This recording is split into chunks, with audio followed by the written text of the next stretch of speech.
If you do this, or this, or this all night long, you could be among the 12 million Americans suffering from a serious form of sleep apnea called obstructive sleep disorder. Many people, like 56-year-old Jerry Scott, didn't have a clue that what he was feeling during the day was linked to how he was sleeping at night. It never even occurred to me that I might have sleep apnea.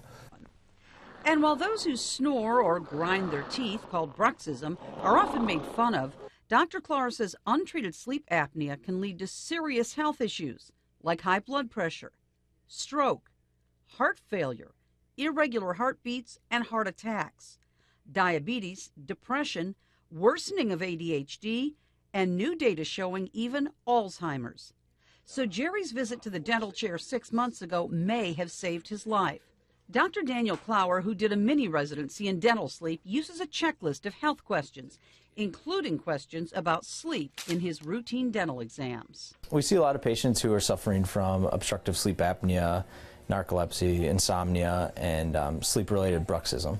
A lot of times people who snore is usually a telltale of them having a sleep-disordered breathing.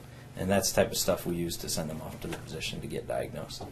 While Dr. Klawer says a CPAP machine, a mask that provides respiratory ventilation while people sleep, is still a gold standard, slowly the use of dental devices are making inroads, especially for someone like Jerry, who could not tolerate wearing a mask. There's over 100 different dental devices for treating sleep apnea or snoring.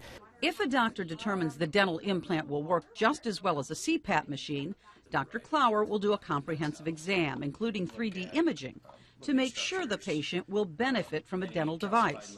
For Jerry, they were right on. So Jerry's device, it's a two-part component.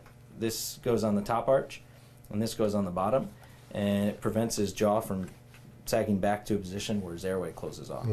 And Jerry says after one night, he slept better, and by 3 nights... It's like a miracle. I mean, I feel 20 years younger. I have no fatigue. I concentrate better. Everything's better. It's absolutely a miracle and may have saved my life in the long run. And if you're one of those people who can never remember a dream, you may too have a sleep disorder that is preventing you from getting that all-important REM sleep. Not Jerry. I had forgotten what it was like to dream. And now I have long, involved, rich, detailed dreams. And now when he slips off into La La Land, he knows that he's sleeping soundly and safely and probably adding years to his life.